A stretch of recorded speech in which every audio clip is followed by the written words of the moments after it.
Geek Newscast, episode 7. Um, it's pretty awesome day. Last night, right around like 4 a.m. or 3 a.m., I got a message from Max saying that we hit 100 Facebook likes, which was pretty exciting. Yeah, we did it. Woo! We made it. So Over now. we thought that we would personally let everybody know the appreciation that we feel that this happened, and talk about a couple things that's happened in the news. One of them is kind of annoying, so I thought it'd be fun to talk about. So we'll get right into it. So they announced yesterday that they are working on a script for a Tetris movie. Oh yeah. Yes, a Tetris movie.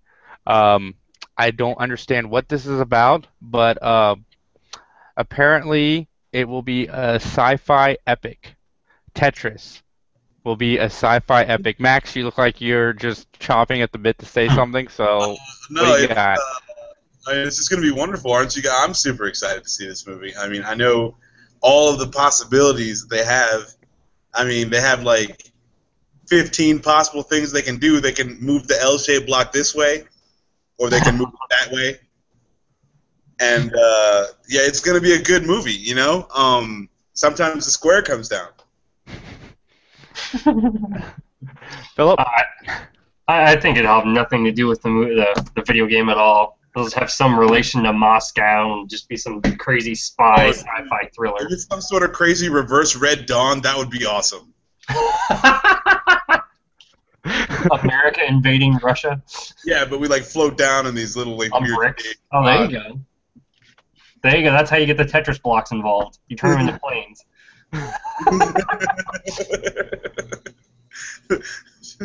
This is the worst aerodynamics I have ever seen. Be a good way to There are bomb. no words. Whatever, man. It works in space. That's true. I don't even know what to say. I mean, Terrible. It's Wow. god awful. That's what you need to say. It's terrible. it's pretty ridiculous. Tetris, like Dr. Mario could be a movie before Tetris. Well, I mean, yeah, Dr. Mario feeding all the kids these crazy pills. No one knows what's going on. Some crazy sort of super psychological thriller. I'm down. Yeah, I don't know. Tetris, we'll see. Maybe it'll just be fireworks at the end. That'll be it. That's something, Philip. Yeah, fireworks at the end of Tetris? Yes. Oh, shows how much Tetris I play. You have to get to like the really high up levels in order to get the fireworks. Like we're talking level 10 or 11 where In a row for 2.5 hours, long enough to beat the whole thing and see the fireworks. So I don't do this movie. Exactly. man. Okay. Wow. Past Tetris, we got to get past it because otherwise we're going to be stuck on this all night. We haven't really said anything about it, just a lot of wows and well, I guess Max It's going did. to be terrible, and that there's no possible way to derive any sort of plot from this game, from the game, to make a movie out of. And what the hell are these people thinking? We didn't go over all that. Anyway, Tom and Jerry has a racism warning on Amazon Prime when you go to watch it. Max, you look like you have something to say about this. So I mean, why? Why me? What's up? Why can't Philip talk about it first? I'm sure he's. because you just have that look in your eyes and your mouth started moving. They portray white people very harshly on Tom and Jerry. I don't know if you knew. That's what the racism warning is for. No, actually, it's a lot of like, yeah, that this stuff was made way back in the day. I mean, it's racist as hell sometimes. Like, all the black people look like weird, like blackface, and yeah, no, it's racist. That's fine. But I mean, like, no, there's you've seen those old Bugs Bunny World War II cartoons where they're calling, they're saying all kinds of bad things about the Japanese people, but that was just the times. Yeah. It's an old cartoon. It's not like they made a new Tom and Jerry cartoon. It's like, oh my goodness, it's racist. That would be something. I would be down for that. Oh man. Oh, man. Philip, any thoughts on Tom and Jerry racism warning? I mean, does it really matter? I mean, are kids really picking up on that and saying, this is how I'm going to treat the world? But I mean, it's never like it's never like people getting whipped and hung and stuff on Tom and Jerry. I mean, it's just like stereotypical black thing of the time. That's what's racist. So it's like it's not, you know, it's a kid's cartoon. I mean, because we could even go. I think I've heard the same thing about Dumbo having some racist undertones as well. Oh, Dumbo's racist as hell. Oh my goodness, Dumbo. So, the crows? The crows, man. Think of how racist the crows are. I haven't seen that since I was a kid, so I have no idea. Watch Dumbo again with the racism filter taken up off your eyes. But see my point, right? You'll see how racist the crows are. No, it's totally racist. But that was the times. You know what I'm saying? I'm not trying to stand on a soapbox over here. I'm just saying it was racist. That's how they portrayed things back then. We've learned better since then. That's why they're putting the racism warning on it. Well, to me, though, I mean, if you're going to do that, shouldn't you treat everything equally? And put the racism warning on everything to include Dumbo, minus the fact that Disney would fight that forever. Oh, no, I'm down. I'm totally down. Yeah, whatever. But I don't care also. You know, it is racist. Let's not try to say that it's not racist, because it is. Sure. But is it offensive right now when you know that, like, they're not making a new one with all of this racist stuff in it? It's all the old crap they didn't know back then, or they didn't care. Yeah. And now they do. So, yeah, that's the whole thing. I mean, it's not even really an issue. Okay, what do you think, Jason? So I guess that's my question to you, Max. Then are you saying that they didn't need to put the warning? No, it's good that it's there. So in case, you know, like to show like this, you know, this is what was. Aggression? Yeah, and to show that there's something different. You know, obviously, black people aren't acting like this, and you know, it just shows that that's part of the history. That's how it was, and you just move on from there. So, I mean, again, I really honestly don't care. So they can have the warning on there. They can not have the warning on there. It's really not going to bother me either way. But but having the warning on there is a good thing, just to say, hey, we're not racist anymore. Not having the warning on there, people are like, well, yeah, obviously, okay, they were racist back then, but we don't need to guess whatever. We don't need to talk about it. What do you think, Jason? Yeah, Mr. Quiet. I don't have any thoughts on this topic. I just was big news, so I wanted to throw it out there. You suck. It is a slow news day when we covered everything Monday, so I was really pulling up, you know, news topics. So yeah, our favorite show, which we seem to be like the only people that dislike this show, which I don't understand. We are not three people. There are more of us out there. I know it. America, you can tweet us or whatever. Send us an email. We are here, and we hate the show. And you don't have to be afraid. You can hate the show too. Am I still gonna watch every week? Yes. But anyway, a show with too many cast members has added another cast member. They just cast Harvey Dent on Gotham. What are your thoughts? Why? Do it. Whatever, man. The show already sucks. It can't get any worse, you know? Like, my whole thing is, I mean, we'll see where it goes, you know? It's already terrible. So, if it goes, it might move from terrible to unwatchable. We'll see. You know, that's why you watch, to see if they can make you stop watching. Go from terrible, unwatchable to amazing? Yeah, to because like cult classic. It earns super terrible status so bad that it's good. Yeah, I mean, I don't understand. Well, to me, if you're going to have Harvey Dent in it, why wouldn't you have him at the beginning? At least that would make more sense, because he's supposed to be a lawyer. Yeah. I mean, he doesn't have to be known as Harvey Dent, but that would at least make more sense. I think it would have been cool if they had like a Law and Order thing kind of going on, where Jim catches the criminals and Harvey Dent puts them away. You know, it's just the Gordon and Harvey fucking power hour. But no, they didn't do that. Yeah, I don't know where they go. I don't know what they're. I don't know. I guess we'll have to see what the plan is, if there is a plan. I mean, it seems to be like a bunch of, and that's one thing I will agree with you, Jason, that it was disjointed. And I think the reason why people don't mind it is because they're expecting cheese. and they're expecting the awkwardness, and so they're like, okay, that's fine.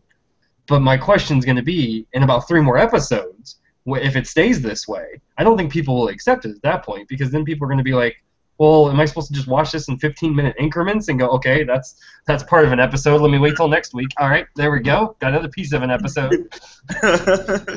You can piece one person's storyline all together. I mean, I don't know. I think that's my problem with it, because I can literally watch 15 minutes of it and go, oh, that's cool. And then I go a section of it, no, thank you. Let me go do something else. And then I hear a crazy screaming, yelling match. Oh, what's that? Oh, okay, cool. The problem is the same problem I had with Shield when I first watched it. If you're gonna have a show that's serialized, or I don't even know if I would consider this show serialized, but if you have a show like this and you really want to emphasize the characters, then you need to emphasize the characters, build the characters, let them shine, instead of adding more to too much, because eventually people watch Criminal Minds and Law and Order and Castle and Bones, but there's only 2 leads in this cop shows. You know what I mean? And then they have the different bad guy every week. That's a formula that works really well. But Gotham is kind of doing that formula with 800 other people that they want to have on this show, and it doesn't work. Like, I'm not the biggest cop drama fan. There are some that I enjoy or whatever, but that formula works really well. But in a show like Gotham, where you're kind of doing that, but you're also kind of doing the serialization, they don't gel well together because you're not emphasizing the characters. People want to see likable characters. That's why they tune into these shows, and especially if you're going to serialize a show, because the most aggravating thing with a lot of people with serialized shows is it takes a long time to get to the point. But if you have likable characters, that's forgiven a little bit more because you enjoy watching the evolution of the character.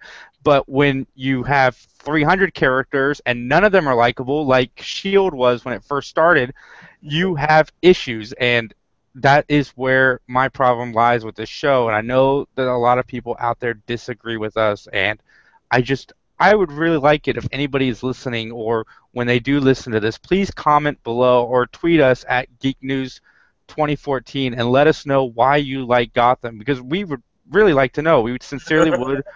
We'll read your tweets out live on the air. And Max? No. I mean, the first scene is Jim Gordon, the new guy, stopping. A guy pulls a gun on a cop, pulls the gun off of the cop, holds the cop hostage, and I'm in a room full of cops. And then Jim Gordon's like, "Hey, hold on, I'm Jim Gordon. I got this under control." And he's like, "Didn't you just show up here? Like, who are you?" Like, no one says that. And then, this is a room full of the grittiest, dirtiest cops of all time, right? This is Gotham City. And, it was just terrible. The whole thing is terrible from the beginning. And, it can't get any worse. So that's the only reason I'm watching. I still watch because it can't get any worse. It's bad writing. It's not really that good acting. And I understand it's on TV, but when you watch a show like Hannibal or Fargo that are on regular TV, it's like they did good work. Like, what are you doing? Like, why are you an asshole? Like, that's the only thing, is you can do better. You just choose not to because it's for TV. Well, I don't know if necessarily it's that as so much as they don't know what they want to do. Because when I first saw that, I thought that was the cheesiest scene in the entire first. It was unnecessary, because I'm like, what is he?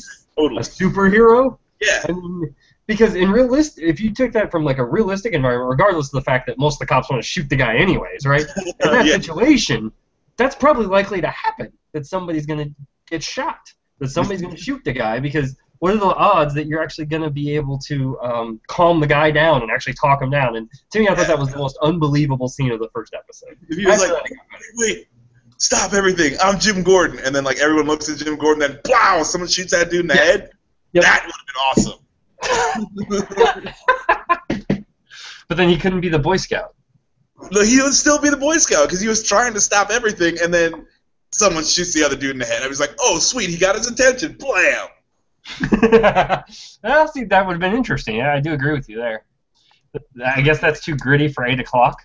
Whatever, man. No, it's not. Whatever, okay? Just do it. They're not gonna just do it. Yeah, I Well, mean, my other thing is, I think the problem is, and the reason why I'll agree with you, Jason, that they don't work on the characters like Shield, but they have more interesting characters. They maybe don't tell you much. Like Penguin is at least he's psychotic, and he's weirdly psychotic, and it doesn't make sense. Yeah. I mean, I'm not saying it's good, but it's more interesting than Shield was when it first came out. Shield had nothing I'll interesting. give you that. I'll give you that. Even just because it's so bad, It was just bland. more interesting than Shield was. Shield took a lot of hard work to get through. I'm liking season 2 though of Shield. It's not bad. Oh, that is awesome. Yeah, speaking of a much better show. yeah, it actually has gotten a lot better from what I saw of season 1. Like, it's actually watchable and mildly thrilling, like edge of your seat a little bit more than the first season was, which, yeah, that's pretty cool. Marvel's finally got it in gear with that show. The only thing I don't like is like the little. They just had to throw cameos in with everybody. It's like all kinds of friggin' movie star cameos in the Shield. In like the first episode, there's like 7 different people had cameos. It was like, I think they are making a new show though with that chick who's in the Captain America movie. Miss Carter? Yeah, Yeah. Or- I think she's gonna have her own spin-off thing. So that might be why they actually did that. Now that I Oh, just- wait, she showed up. Yeah, absolutely. Because they're supposed to do that in between, like when Shield took a break last year. They're yeah. going to do the same break, and it's going to be her show, and I guess maybe that'll fill in the timelines. I actually really like Shield right now because I really think this might actually tie into Avengers, as crazy as it sounds. All the little things that seem to be going on, it seems like that thing that they're following might actually have some tie in to Avengers, would be cool, which would be awesome. Yeah. Oh yeah. No, I definitely agree. They're doing a lot better job this year. It's it's definitely watchable. It's still kind of cheesy, but it's good. It's not bad. It's not bad. And yeah, I like what they're doing. I like the idea of a smaller. They're more covert, actually covert, and they're doing the real stuff, and I like that. So it's good. It's good this year. I'm waiting on Arrow to start back up. That should get pretty terrible too. Is Arrow and the Flash, are they on back to back? I have no idea. No. They could be. So They're- what they're doing is because they want the 8 o'clock time slot. I think Arrow goes first or Flash goes first. I can't remember which, but one's on Wednesday, the other one's on Thursday. I mean, you'd think the Flash would go first. I don't remember. I haven't set up to record, but what? We will be doing some kind of cast for both of those shows, just so anybody listening knows. You'd physically arrive there first, so.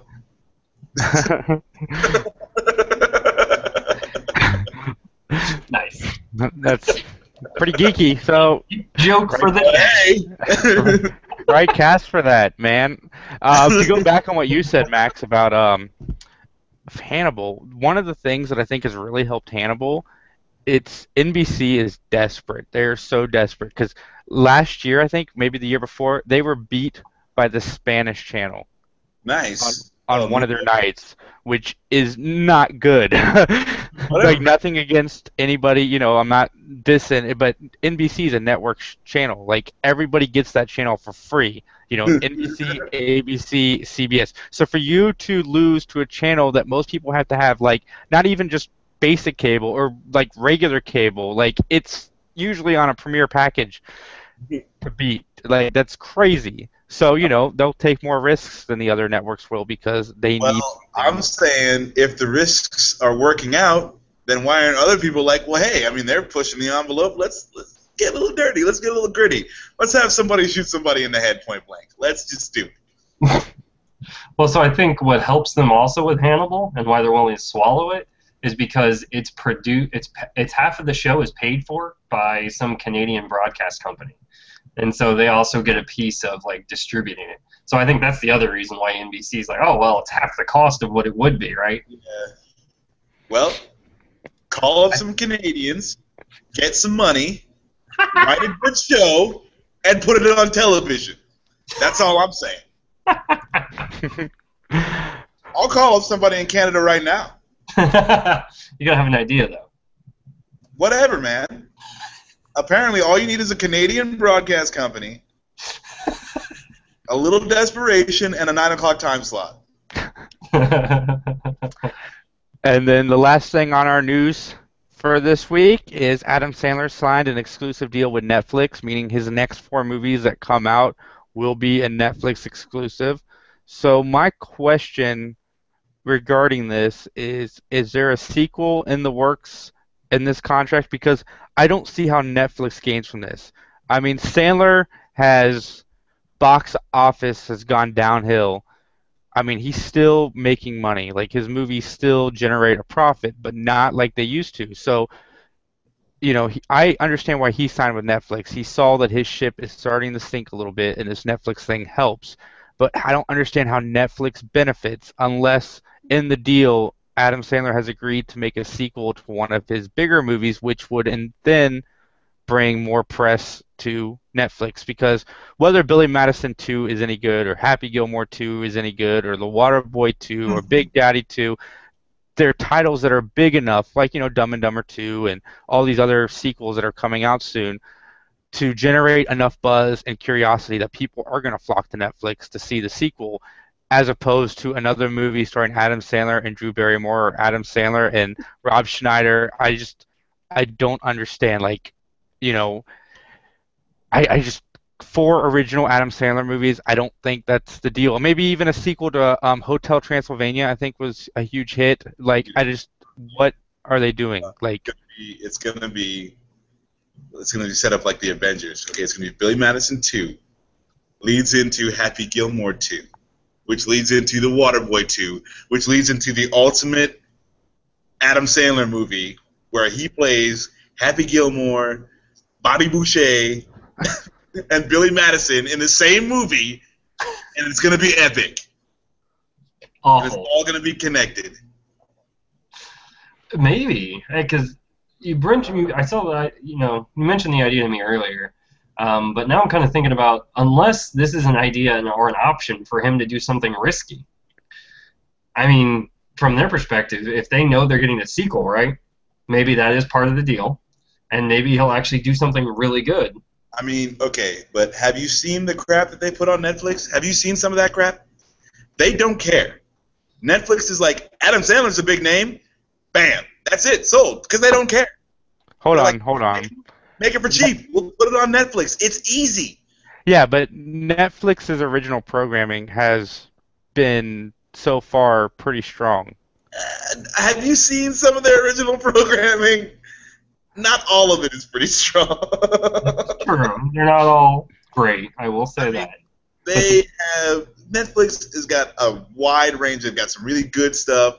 Mm-hmm. They've got some really crappy stuff. If Adam Sandler falls somewhere in the middle of that, they don't care. They're still getting paid.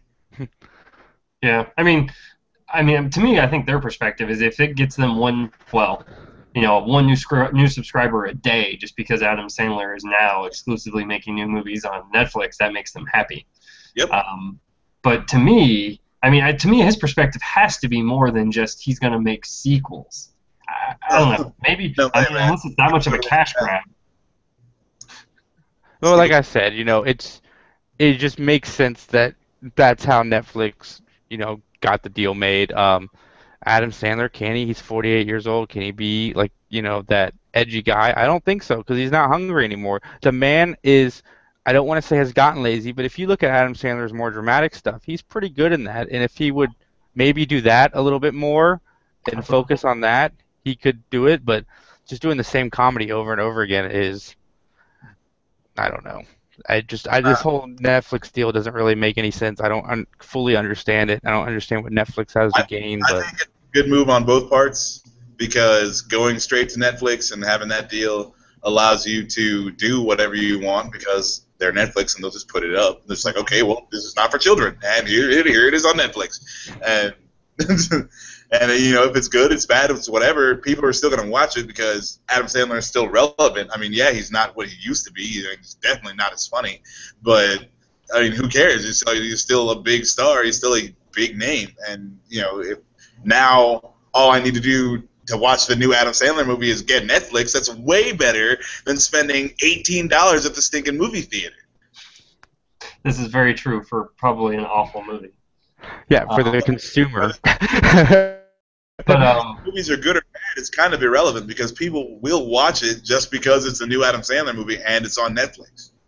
well, I think the key to them, right, is just people. I don't know who they're aiming at, to be honest, though. As far as subscribers, because the people that remember Adam Sandler being good are our age, not people younger.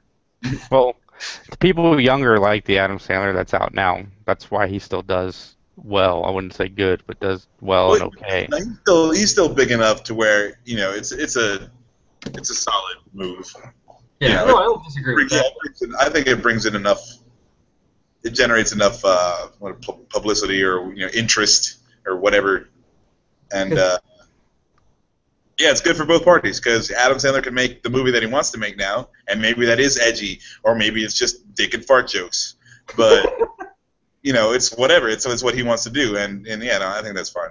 Yeah. Well, so that's also kind of what my question is, but I mean, without knowing the numbers or details, does this allow him? Because I wonder if he had pressure before, right? When he's going to the theaters, because I know he has his own production company, but like, does he have to go out and get money to make these movies? Of course he does. Yeah. So if that's the case, are they offering him something that now reduces his cost, and he might be willing to take a risk again? That's what I'm really thinking. Netflix is fronting the bill. Like, Netflix is the distributor, the financing. Oh. That is the worrisome part because, like I said earlier, Adam Sandler's movies have gotten a little lazy, like very by the books. So now that Netflix is paying and it's not even out of his pocket, or like, is he gonna get lazier or is he gonna really go for it? Because only time will tell. Stop shop. Time will tell. My money says crap. Let's hope I'm wrong. Well, so I'm gonna go 1 out of the 4 will be interesting. Oh, you're gonna say 1 out of the 4. Yes, I don't know about the other 3, but 1 should be interesting. 4 out of 4, crappy movie. The interesting one is going to be the sequel that pits Happy Gilmore versus Billy Madison in a math decathlon. Yeah, and then Bobby Boucher comes and tackles all of them. And the kid from Big Daddy pees on him. Yes. There's your movie. We just wrote it for Adam Sandler, and then Kevin James and Rob Schneider show up to make some kind of fat joke, and Page shows up at some point in time. Yeah. So Chris even thinks Chris Chandler basically said he thinks that Adam Sandler can get closer to an R rating without risking box office proceeds. So he thinks he probably thinks you're right, basically, Max. Basically that he's just. And Jason, that he's lazy. He's not interested. He doesn't want to challenge it anymore. Well, no, I mean it could definitely be the other thing. He could definitely I can't make the movies I want to make because I'm trying to put them out in the box office. So I did this Netflix deal. So yeah, I got to do Happy Gilmore 2, but I also get to really make this movie that I would like. But I mean, also he did that with Funny People. That was really that was more of a racy comedy, and that had a lot of. Yeah, that was an odd movie, but either way, all I'm saying is he did push a line with that one, and I don't really see why. I don't feel like he had to move to Netflix to get the leeway that he wanted, but whatever. If that's what he was going for, then hopefully he gets it, and hopefully it's a good movie. But sure. I just don't think that's going to happen. Yeah. Funny People is an hour and a half of a good movie and an hour of a not good movie. Oh, okay, I was about to say it's only an hour and a half. It seems so much longer. It's like a 3-hour movie, but there are parts of it that are awesome. Like it would have been a really good movie if it had been edited. Like 2 or 3 different movies crammed into one. Yes, it's a drama that's funny, but they advertise it as a comedy, which if you go into it expecting a comedy, you're going to be highly disappointed. Yeah, it is. I remember watching it for 20 minutes. I think that's all of our topics. What do you guys got? Anything that you want to discuss or bring up? Or I want to discuss the 100 awesome people who all liked our what do you call it here? My brain's not working. Facebook? There you go. That's the word. Facebook page, and say a very, very big thank you, and we love you guys. You're awesome. And now we're done. We did it. We hit 100. We can die happy. Philip, anything? Basically, Chris just said Max got it right. There you go, Max. 2 thumbs up. Hey man, I'm rarely ever wrong except for most of the time when I am. Nice. I like that. I like that little caveat at the end. Um, yeah, see, this has been a busy week because if I had actually had some time, because I actually have Shadow of Mordor sitting on my night table that I got from GameFly, but I Oh, have yet to have put it in. Was that some anger there? you should have been sitting down playing that game, sir. And instead you were out doing things, making yourself better and whatnot. I know I got to work on that. Shame. But so 4 days deep into that game, sweaty, unshowered, like a champion, level 83. But yeah, I don't know. So for the most part, I'm actually enjoying the television season. Like, I don't know if you all have seen South Park, but the first episode was really good. It was back to their I missed it. witty ways. What? I actually missed it. But speaking of South Park, this does remind me of the Cartman robot who made up movies that all involved Adam Sandler. So Maybe that's what happened. yeah, exactly. It's coming true. South Park predicted it. But yeah, so they've actually been pretty witty. I definitely recommend that. If you haven't seen Blacklist, it's the second season, so it's a little bit behind. You didn't like Blacklist, huh? I never even knew the time of day, to be honest. What? I saw part of it. I saw part of an episode where a dude was in a glass box, pretty much, Mm-hmm. and there was a guy who was shot in there, Mm-hmm. and there's a crazy man on the outside trying to get in. Yep. And I watched about 10 minutes of that crap, and I decided it wasn't worth my time. You realize, so that's like halfway in the season, so you're missing a lot of context. Whatever, man. I picked up on it, man. That guy has a little safe room that he escapes to when the stuff gets hot. And then the guy was so good that he made it to the safe room, but now he's outside. He's got one lock to beat, and there's a dying man inside. So now this guy's got a decision to make. I mean, give me a break. I was tracking. I didn't miss anything. So I would say you did, just because the whole thing was that actually isn't his safe room. That was his prison. That's actually what they kept him in. Same difference. But they weren't supposed to get to him, right? That was the point. Yes and no, but so you missed the emotional piece of it because no, it gets into it. It's much deeper than that. It really is a great show. I've heard it's really, really good. Like Netflix just shelled out a shit ton of money so they can do the new episode every week when it airs. They paid above more Hulu. money for Blacklist than they did for Adam Sandler. That they probably did, like the Blacklist contract, and there's another show too that they got the exclusive rights to. But I've heard Blacklist is excellent. It's on my queue. I plan on watching it the first But season. people see, like, I heard that Gotham was good too. I heard that. This is from reliable sources. The Blacklist, not the Gotham sources. Just saying. The people that like Gotham are the same people that keep watching Two and a Half Men. It's That show's still on? yeah, it's still on. It's on its final season, I think. Maybe. Wow. Maybe they'll recast everyone and just call it 2.5 Men Part 2. They don't even have a half a man now. It's 2 men and I think a lesbian is where they're at now. Oh, is the kid gone? Did that happen? Yeah, he left the show because it was against his religious beliefs. Oh wow! So he pulled a what's that dude? He grew up. Isaac Thomas. Kirk you Cameron. were making the Left Behind movie, Jason? Yes, with Nicolas Cage. Yes. Nicolas Cage is now remaking Kirk Cameron movies. Yep. Well, I mean, Nicolas Cage is just slightly more tolerable than Kirk Cameron is.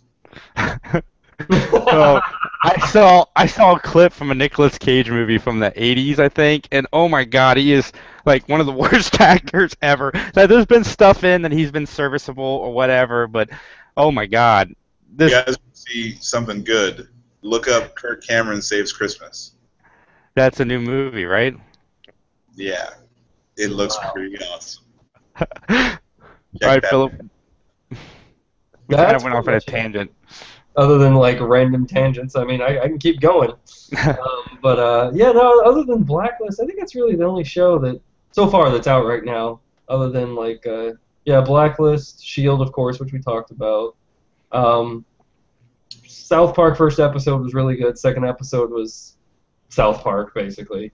They're always one really good episode. Second one is, oh, okay, that's kind of funny, but didn't really need to watch it. Well, they have like 4 gems in a season. Yep. Really hysterical episodes, and then everything else is tolerable.